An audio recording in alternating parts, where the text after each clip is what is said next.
Lihat kota Makassar dari sini itu ternyata tidak kalah dengan negara-negara yang ada di luar sana, weh. Setelah semua penumpang naik ke kapal, akhirnya kita siap berlayar, guys. Tapi kita mau berlayar kemana ya? Jadi di sini itu kita tidak hanya berlayar, tapi kita akan dipandu oleh seorang tour leader. Jadi kita akan dijelaskan sedikit mengenai asal-usul kapal pinisi.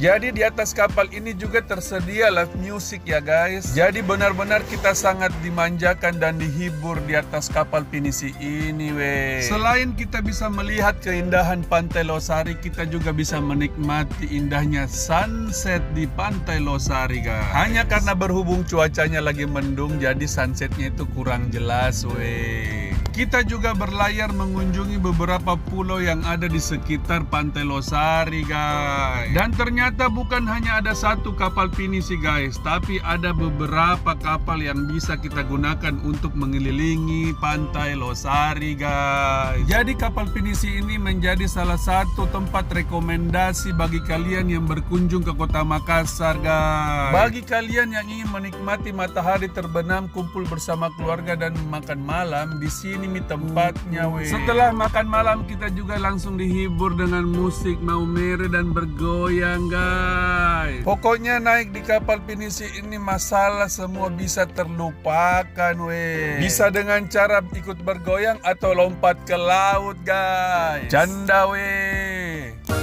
Putar ke kiri, nona manis putarlah ke kiri, ke kiri, ke kiri, ke kiri dan ke kiri, ke kiri, ke kiri, ke kiri manis.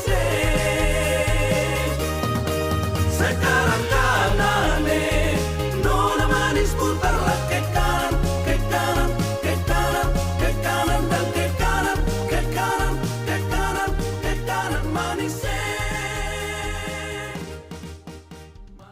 Setelah kita puas bergoyang, akhirnya tiba waktunya kita untuk bermain kembang api, guys. Bermain kembang api di atas kapal pada malam hari sangat indah, weh. Seru memang tahu naik kapal pinisi ini, apalagi bersama keluarga dan teman-teman, guys. Jadi kalau ke Makassar ki wajib ki coba tempat yang satu ini, guys. Dijamin pasti sangat menyenangkan, weh. Akhirnya tidak terasa waktu berlayar kita sudah habis, guys, dan waktunya kita berlabuh kembali ke pelabuhan. Oh iya, untuk harganya itu per orangnya itu dikenakan kurang lebih 100.000, guys. Tapi untuk lebih jelasnya kalian bisa kunjungi websitenya di pinisi.id, weh.